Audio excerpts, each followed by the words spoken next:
다음은 분류와 주제입니다. 작은 제목으로 분류는 무엇을 대상으로 하는가 라고 되어 있죠.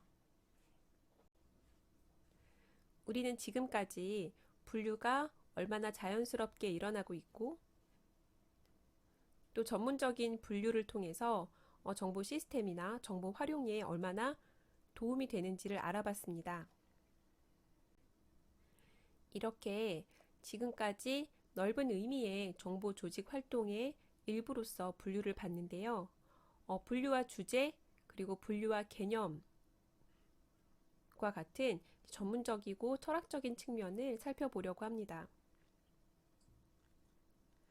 분류를 활용하는 것 그리고 분류가 시스템을 지원하고 우리의 의사 결정을 도와주는 것은 그 자체는 자연스러운 것이 아니라 굉장히 지적이고 분석적인 활동이거든요. 도서관을 이용하는 이용자가 쾌적한 환경에서 원하는 정보를 활용하고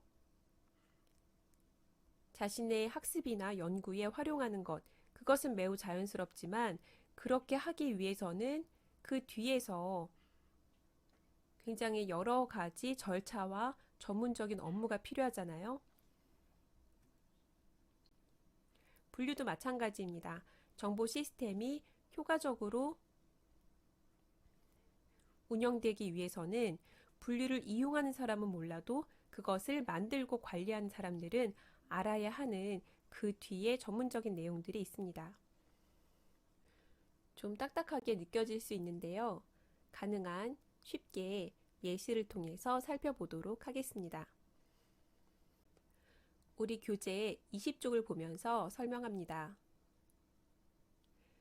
먼저 분류는 그 문자가 아니라 지적인 내용을 가지고 그것을 바탕으로 하는 것이라고 이야기를 했었는데요.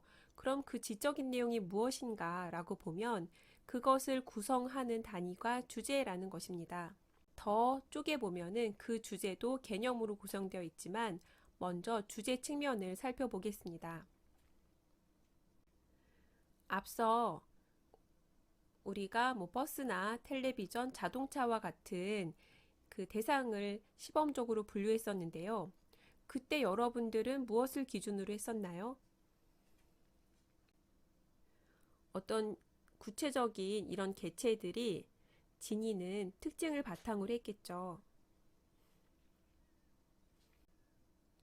이러한 것들을 구체적인 실체라고 합니다. 당연히 분류 대상이 되고요.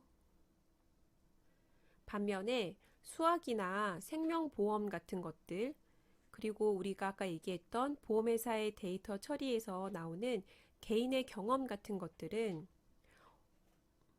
자동차나 텔레비전처럼 눈에 보이기 어렵죠. 이런 것들을 추상적인 관념이라고 합니다. 그리고 심장 절개술이라는 예시가 나오는데요. 심장은 평소에는 보이진 않지만 그래도 눈으로 보고 만질 수 있는 대상임은 확실하죠. 그런데 절개술은 특정 기법을 이야기하는 것이라 또 보이지 않습니다. 그래서 이 같은 심장 절개술과 같은 경우에는 구체적인 실체와 추상적인 관념이 조합된 주제라고 간주를 합니다. 이렇게 우리가 분류를 한다는 것은 분류 대상이 가진 특성을 분석하는 것이고요. 그 결과로 나온 주제의 성격을 또 알게 되는 것입니다. 이 슬라이드에서는 기본적으로 그 주제가 구체적인 실체일 수도 있고 추상적인 관념일 수도 있고 또 이 두 개가 조합된 복합적인 주제라는 것도 알 수 있었습니다. 계속 교재 20장인데요. 여기 나오는 성이나 아동 또는 심리학 이런 부분들은 구체적인 대상일 수도 있고 추상적인 관념일 수도 있지만 이런 주제들을 더 쪼개기 어려운 단일 개념으로 이루어졌다라고 합니다.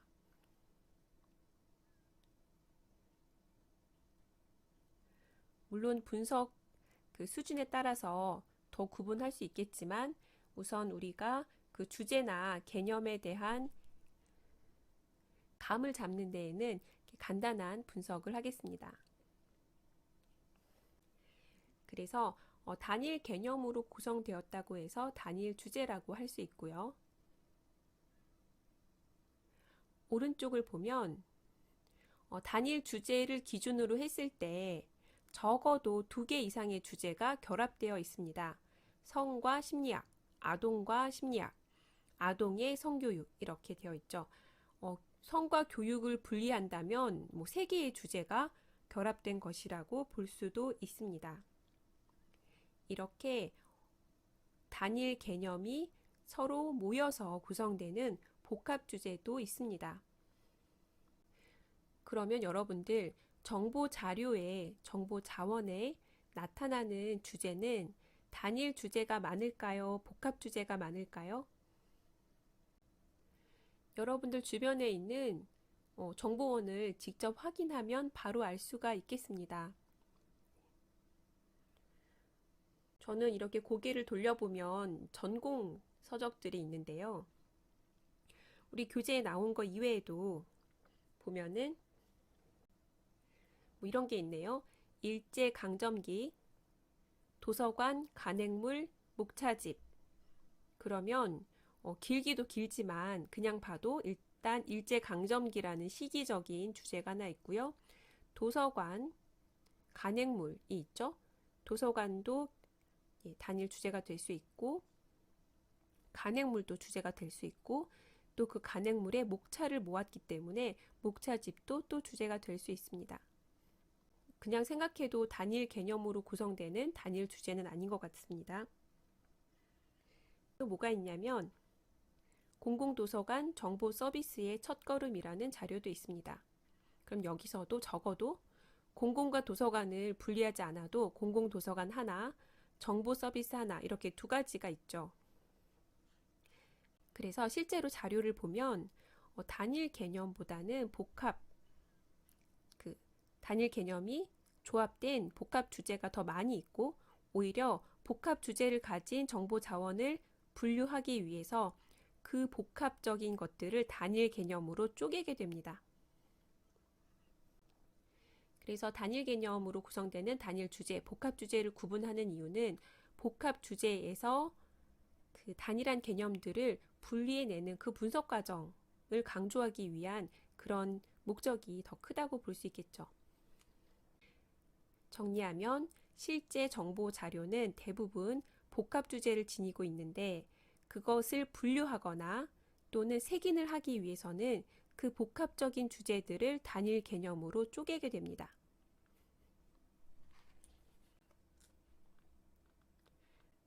그리고 그 과정에서 이제 분류표의 구조도 생겨나게 됩니다.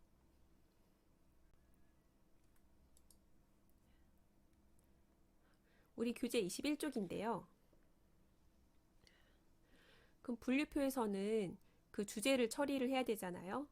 그래서 이렇게 단일 주제나 복합 주제를 다루기 위해서 이제 분류표를 만들게 되는데요. 그때 이제 우리가 앞으로 3, 4, 5주차 이렇게 계속 배우게 될 그 분류표의 접근 방식에 대해서 이제 소개를 하게 됩니다. 본격적으로는 3장부터 계속 나오기 때문에 여기서는 간략하게만 나오는데요. 그 왼쪽 그림과 같이 꼭 조직도 같죠? 트리 구조라고 하는데 이러한 방식을 계층적 접근 방식이라고 하고요. 또 오른쪽을 보면 이렇게 서로 분리되어 있죠. 계층 관계가 있기도 하지만 그런 것들이 여러 개 붙어 있습니다. 이러한 방식을 패시 접근 방식 또는 이 둘을 혼합한 방식을 도입합니다. 우리 교재 21쪽부터이고요. 이제 좀 설명이 약간 복잡한 부분이 나옵니다. 전공 수업이니까 이걸 배워서 여러분들이 전공의 역량을 키우는 것이고요.